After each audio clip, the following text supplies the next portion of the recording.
Hello everyone, welcome back to my channel. In today's video, we will see those features of the Indian Constitution which has been borrowed from the Constitution of Canada.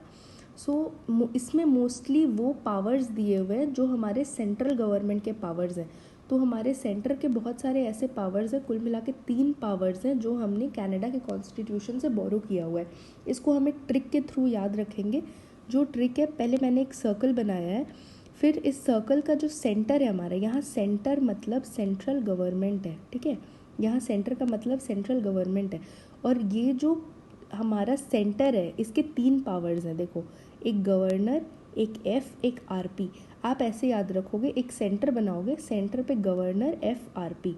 ठीक है, ऐसे आपको याद करने में easy रहेगा. तो पहला हमारा जो पावर है, यहाँ मैं बता दूँ कि टोटल 4 ऐसी फीचर्स हैं जो हमने कनाडा के कॉन्स्टिट्यूशन से बोरो किए. एक फीचर है advisory jurisdiction of the supreme court.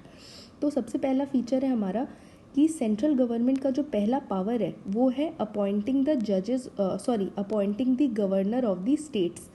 तो गवर्नर ऑफ द स्टेट, इसको आप ऑफिस ऑफ द गवर्नर के साथ कंफ्यूज मत होना. ऑफिस ऑफ द गवर्नर हमने बोरो किया है गवर्नमेंट ऑफ इंडिया एक्ट 1935 से.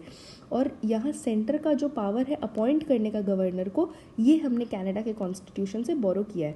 सो the governor is then agent of the centre. And agent का ये मतलब नहीं है कि वो सबॉर्डिनेट है सेंट्रल गवर्नमेंट के, या उनकी एम्प्लॉयमेंट जो है वो सेंट्रल गवर्नमेंट के अंडर आती है. he is just an agent of the center. His office is independent, but he is considered to be an agent of the center, and the center has the power to appoint the governor of all the states of the country. Then जो हमारे centre का power है वो है federation with a strong centre. जो हमारे constitution का अगला फीचर है वो है एक फेडरेशन जिसके स्ट्रॉन्ग सेंटर हो. तो हमारे फेडरल फीचर्स क्या होते हैं? फेडरल फीचर्स का मतलब हो गया कि 2 गवर्नमेंट होते हैं, जैसे हमारा एक सेंटर पे, एक स्टेट पे. उसके बाद division of powers between both, a written constitution, supremacy of the constitution. ये सब हमारे फेडरल फीचर्स हैं. पर इनके साथ हमारे कुछ फीचर्स ऐसे हैं जो हमारे सेंटर को, सेंट्रल पावर्स को फेडरेशन से थोड़ा ज़्यादा बायस में रखते हैं. इसलिए हमारे कॉन्स्टिट्यूशन को कहा जाता है it is a federal system with a unitary बायस. तो वो यूनिटरी फीचर्स या सेंटर को स्ट्रॉन्ग बनाने वाले फीचर्स कौन कौन से हैं? वो फीचर्स हैं एक इंटीग्रेटेड जुडिशरी. सबसे पहले हमारा एक सुप्रीम कोर्ट होता है, then we have the high courts below it, and then we have all the subordinate courts. एक पूरा इंटीग्रेटेड जुडिशियल सिस्टम हमारा है. एंड देन वी हैव फिर ये फीचर कि सेंटर ही जो है वो स्टेट के गवर्नर्स को अपॉइंट करती है. This is also a unitary feature. उसके बाद all India services we have, ये भी हमारा एक यूनिटरी फीचर है. तो हमारे कॉन्स्टिट्यूशन ने फेडरेशन तो प्रोवाइड किया है, बट एक फेडरेशन वर्ड जो है वो कॉन्स्टिट्यूशन में यूज़ नहीं किया गया है. इसलिए हमारे कॉन्स्टिट्यूशन को ये भी कहा जाता है that it is federal in form but it is unitary in spirit. तो सबसे पहले गवर्नर से याद रखना कि ऑफिस ऑफ जो गवर्नर को है वो सेंटर अपॉइंट करती है. दूसरा कि फेडरेशन है India but with a strong centre. तीसरा है रेसिडरी पावर्स. तो हम जानते हैं कि 3 तरह के लिस्ट्स प्रोवाइड किए गए हैं हमें. एक यूनियन लिस्ट है जिनमें मैटर ऑफ नेशनल इंपॉर्टेंस होती है, इस पे लॉ बनाने का पावर्स पार्लियामेंट के पास होता है, एक्सक्लूसिव पावर. फिर हमारी स्टेट लिस्ट होती हैं, इनमें इन लिस्ट में जो सब्जेक्ट्स हैं इसमें लॉ बनाने का पावर स्टेट के पास होता है, एक्सक्लूसिव पावर स्टेट्स के पास होती है.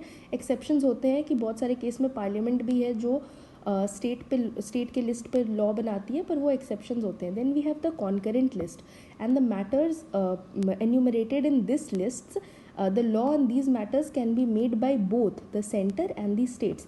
पर कॉन्स्टिट्यूशन मेकर्स ने ये कहा कि बहुत सारे ऐसे मैटर्स भी आएंगे फ्यूचर में जो इन तीनों लिस्ट में फॉल नहीं करेंगे, उनको कहते हैं रेसिडरी पावर्स. तो उन लिस्ट्स पे, उन सब्जेक्ट्स पे पावर जो लॉ बनाने का पावर है वो हमारे कॉन्स्टिट्यूशन मेकर्स ने सेंटर को दिया. इसका मतलब पार्लियामेंट को दिया, स्टेट को नहीं दिया. ये पावर्स बहुत सारे देशों ने अपने स्टेट को दे रखा है, जैसे कि स्विट्ज़रलैंड है, यूएसए है, फिर ऑस्ट्रेलिया है, इन्होंने स्टेट्स में दिया है. बट इंडिया ने ये फीचर कनाडा के कॉन्स्टिट्यूशन से बोरो किया है, जहाँ पे भी रेसिडरी पावर्स जो होते हैं, जो इन तीनों लिस्ट्स में सब्जेक्ट्स नहीं आते हैं, उन सब्जेक्ट्स पे लॉ बनाने का पावर हमारे सेंटर के पास होता है. ये हमारा है आर्टिकल 248 सब पार्ट 2 में ये चीज़ मेंशन की गई है. सॉरी, आर्टिकल 248 सब पार्ट 2 में it has been said that the parliament has an exclusive power to make laws on any such matter which are not mentioned in all the three lists. And then ये तीनों चीज़ आपने याद कर ली. उसके बाद you will have to remember centre एक बनाया, उसके बाद देखा सेंटर के बाद हमारा क्या है, गवर्नर, FRP. फिर हम देखेंगे plus we have one more thing, advisory jurisdiction of the supreme court. देखो आर्टिकल 143 ये कहती है that president of India may seek the opinion of the supreme court on any questions of law और fact of public importance. इसका सीधा से ये मतलब हुआ कि अगर प्रेसिडेंट को कोई एडवाइस चाहिए, प्रेसिडेंट ऑफ इंडिया को कोई भी एडवाइस चाहिए कि किसी भी मैटर पे जो पब्लिक इंपॉर्टेंस के लिए हो, तो वो सुप्रीम कोर्ट के एडवाइस ले सकती है and supreme court has to give advice on such matter. पर आप ये बताओ कि क्या ऐसी एडवाइस जो सुप्रीम कोर्ट देती है वो प्रेसिडेंट पे बाइंडिंग है कि नहीं. इसका आंसर आप मुझे कमेंट सेक्शन में बताओ कि जो एडवाइस प्रेसिडेंट ने तो एडवाइस ले ली, पर ये एडवाइस क्या सुप्रीम प्रेसिडेंट ऑफ इंडिया पे बाइंडिंग है कि नहीं बाइंडिंग है. तो अब हम पूरी चीज़ को देखते हुए वापस से एक बार रिवाइज कर लेते हैं कि कनाडा के कॉन्स्टिट्यूशन से आप नंबर्स याद रखना. मैंने पहले भी बोला है नंबर्स ज़्यादा इंपॉर्टेंट है कि आपको एग्जाम्स में याद आने के लिए कि क्या है, और कंफ्यूज मत होना कि यहाँ भी गवर्नर है, गवर्नमेंट ऑफ इंडिया एक्ट 1935 में भी एक गवर्नर था. ध्यान रखना कि वो ऑफिस ऑफ गवर्नर है. यहाँ पे हमने बनाया है ना, सर्कल बनाया है, इसका सेंटर बनाया है, तो मतलब ये सेंट्रल पावर है. सेंट्रल पावर है गवर्नर को अपॉइंट करने का.